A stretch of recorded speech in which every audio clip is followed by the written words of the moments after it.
Hey, this is JC. Welcome to Urban Knife Guy, where we explore the urban lifestyle and jungle survival. We're out in the jungle once again because I've got a new knife I like to test out. This is a budget knife, only $20 from Amazon. It's the Rite Edge Second Amendment Bowie style survival knife. And I wanted to see if it could survive the Malaysian jungle. First, if you watch this channel regularly but have not subscribed, please do so to help the channel out. And if you'd like to support the channel even more, do check out my shop links in the pinned comment or description below. Let's get started.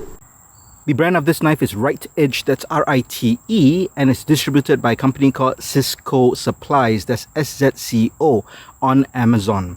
Now, Cisco is not a manufacturer, they just distribute knives from China and Pakistan. Rite Edge is from China, and I have reviewed the machete previously. Do check out the link in the card above or the description below.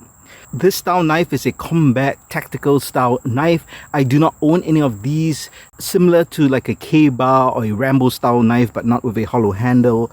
So I don't use those kind of knives here for bushcraft or jungle survival, but I did want to just try one out, so I got this one.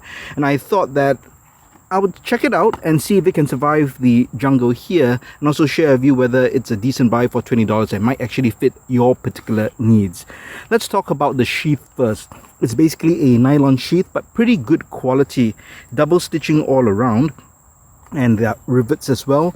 The belt loop is pretty wide and it's quite thick material here, so I think all those are plus points. Now, the thing I do not like is the retention strap. I think it's too low down, too close to the guard, and it's too flimsy. It's too thin of a nylon. It'll get cut up very easily. More importantly, look, when you try to remove it and try to put it in, it gets stuck. You really have to open this up, be careful to slide that in. It's not easy. That's actually how I cut myself, because I was trying to put it back inside. It got caught. I moved my finger here to open this up and my finger got in the way. So careless of me, but something you need to take note of for this sheath or any similar sheath, and that's why I generally do not like any sheaths with this retention strap. I don't mind the cross strap if it goes diagonally over, because that gets on the way.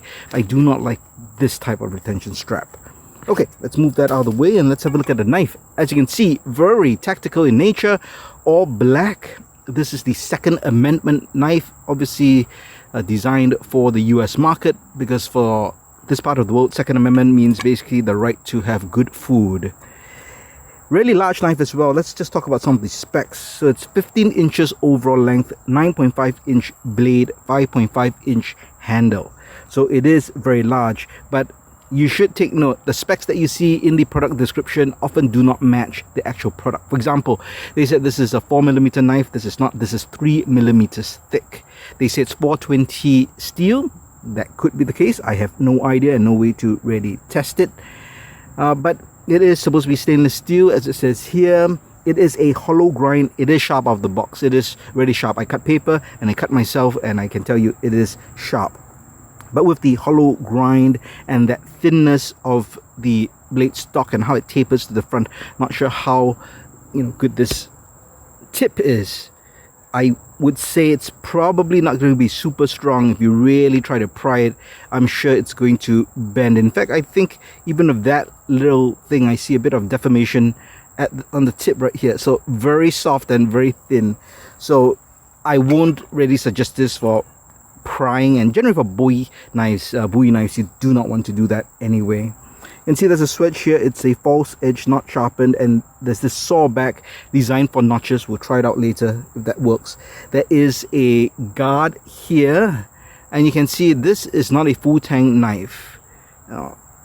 It's definitely like a rat tang. In fact, you can see, I'm not sure if you can see it here, but there's actually a small gap between the guard and the blade, and you can see the tang is probably about 3/4 of an inch thick, and probably, my guess, it goes down almost all the way here. So it's quite a deep tang, but it's not full tang. And I'm sure if you had to put lateral pressure, you really bend it, I'm sure it's probably going to break as well. But again, those are extreme ways of using the knife, and generally I do not put it through those tests. I have a more practical kind of look or testing when I use these knives. I want to figure out how they would fare in most use conditions, and if you need to push it further, but not too extreme.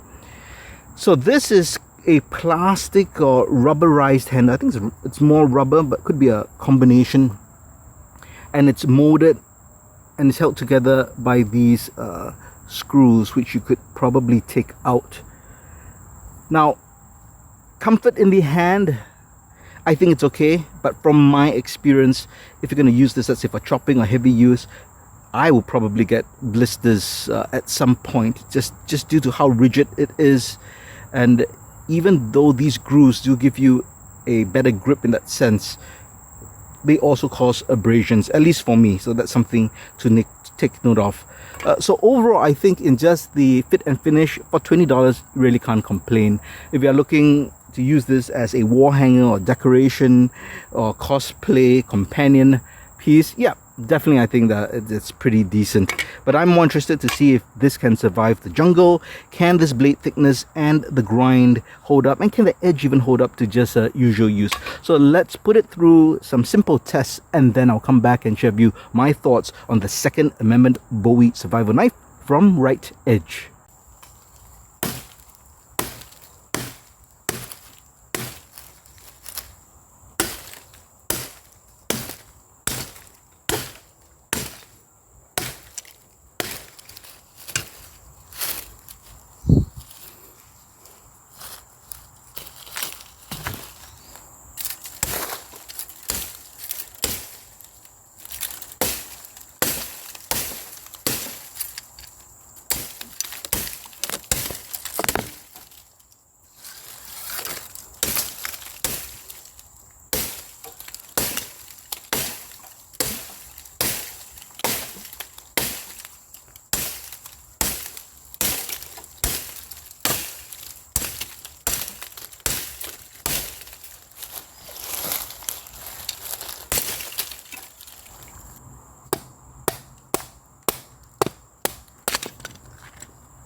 So here are my thoughts on the Rite Edge Second Amendment Bowie survival knife. Honestly, not too bad for $20.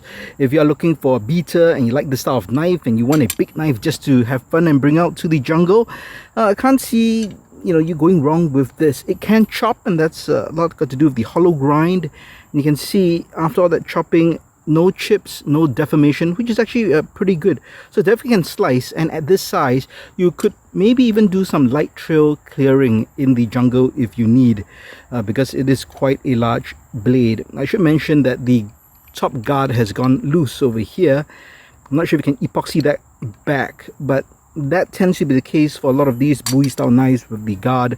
If you do some chopping or you add that shock and pressure, I would say that this would often go loose unless they've welded it into place.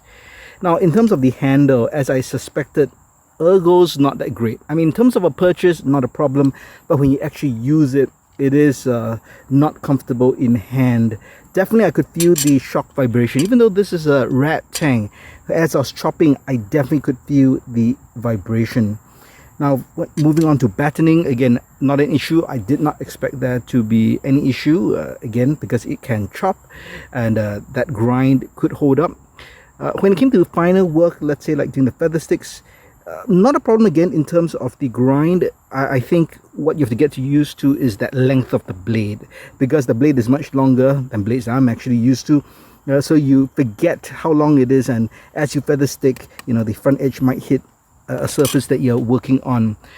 Another thing I noticed when I was choking up, definitely I could feel this guard, the bottom, bite into my hand. It was not comfortable. That's why I put on the gloves, because I could feel the this is going to give me a blister, and this wasn't that comfortable. So gloves definitely made it much better. So that's something to think about if you intend to do a bit more fine work or use it for a long time.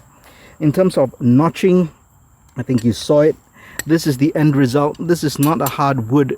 I guess it could work, but really there's no bite whatsoever. This is really just pressure. If you were to take a edge of a 3mm aluminum flat bar, for example, I think you'll get the same results. So I'm not sure how effective that is. So overall, for the price, I think it is perfectly fine as a wall hanger, or if you just want to bring out a big knife, right, just for fun, and you're going to do light work, not so much putting yourself in a survival situation. Maybe you're going for a camp, a hike, and you're going to stop over, do a bit of bushcraft, and you just want to wield a big knife and carry this. I think that's probably fine. But if you want a knife that can last you the long term and be more nimble for bushcraft tasks and woodcraft, maybe the Mora Companion, about the same price, $20 would be a better buy. But definitely if you're looking for a large knife of this size and you don't expect it to last forever, I think I would recommend this. Let me know your thoughts in the comments below. Do you own this knife, or what did you think after seeing all that field testing? Let me know your thoughts in the comments below. If you liked the video, please give it a thumbs up, and if you like the content in general, please subscribe to the channel and hit that notification bell. Thanks for watching. Talk to you soon.